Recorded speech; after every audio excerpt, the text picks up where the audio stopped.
काय सांगणार तुम्ही आज या ठिकाणी हुतात्म्यांना अभिवादन देखील केलं आहे आणि आज मराठवाडा मुक्ती संग्राम दिनानिमित्त जालन्याची पालकमंत्री म्हणून इथे हुतात्म्यांना मी अभिवादन केलं आणि आज मराठवाडा मुक्ती संग्राम दिन हा साजरा केला। हा नक्कीच महत्वाचा दिवस आहे। देशाला स्वातंत्र्य मिळून देखील मराठवाडा पारतंत्र्यात होता आणि त्यासाठी आपल्यासाठी हा अत्यंत महत्वाचा दिवस आहे। मी इथे येत असताना गेले 2 दिवसांमध्ये अतिवृष्टी आणि त्याला झालेलं नुकसान या संदर्भामध्ये पाहणी करण्यासाठी सकाळी 7 वाजता सुरुवात केली। मी काही ग्रामीण भागात जाऊन तिथेही पाहणी केली, शहरातही पाहणी केली। आताही एका वस्तीमध्ये गरीब लोक आहेत ज्यांच्या घरामध्ये पाणी गेले, साठेनगर, तिथेही मी 2 मिनिटं त्यांची भेट घेणार आहे आणि मी अधिकाऱ्यांना पंचनामे करण्याचे आदेश दिलेलेच आहेत, आधीच दिले आहेत।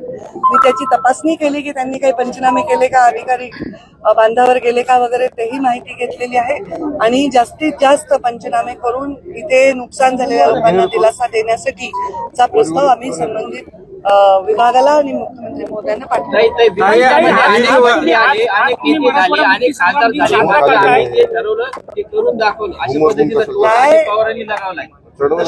मला ऐकून बीड जिल्ह्यामध्ये अनेक खासदार झाले, आमदार झाले, मंत्री झाले, मात्र त्यांनी आश्वासन पाळलं नाही। मी पालकमंत्री झालो आणि पूर्ण करून दाखवलो, रेल्वे आणली, अशा पद्धतीने टोला अजित पवारांनी लगावला बीड जिल्ह्यात। मी काही त्यांचं ऐकलं नाही, ऐकलं तर मी बोलू शकते नाही। जालन्यामध्ये जी परिस्थिती झालेली अतिवृष्टीची, त्याबाबत तुम्ही काय निधी वगैरे पाठपुरावा करणार का?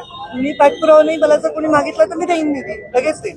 पर्यावरण मंत्री आहात आपण आणि जालन्यात अतिवृष्टी झालेली आहे, जालन्यात कुठेही ब्ल्यू लाईन ओढलेली नाहीये, कुठल्या नदीला, ओढ्याला, नाल्याला ब्ल्यू लाईन आहे, त्यामुळे अशी परिस्थिती होती।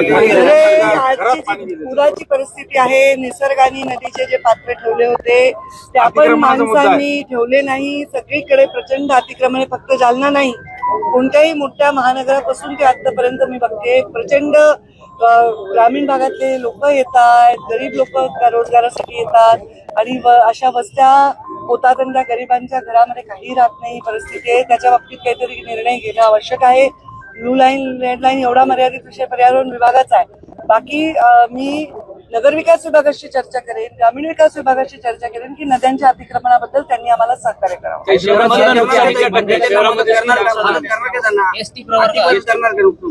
आता जे मदतीच्या निकषाप्रमाणे आम्ही सगळ्यांना मदत करू। आता पंचनामे पहिले केले, नुकसान झालंय हे सिद्ध केलं तर सरकारची मदत मिळण्यासाठी हैदराबाद गॅजेटची मी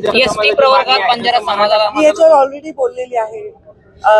माझी पहिली प्रेस जेव्हा ओबीसी कमिटीची बैठक झाली त्याच्यावर मी व्यक्त झालेली आहे। त्यांची भावना निसर्गता असणार आहे।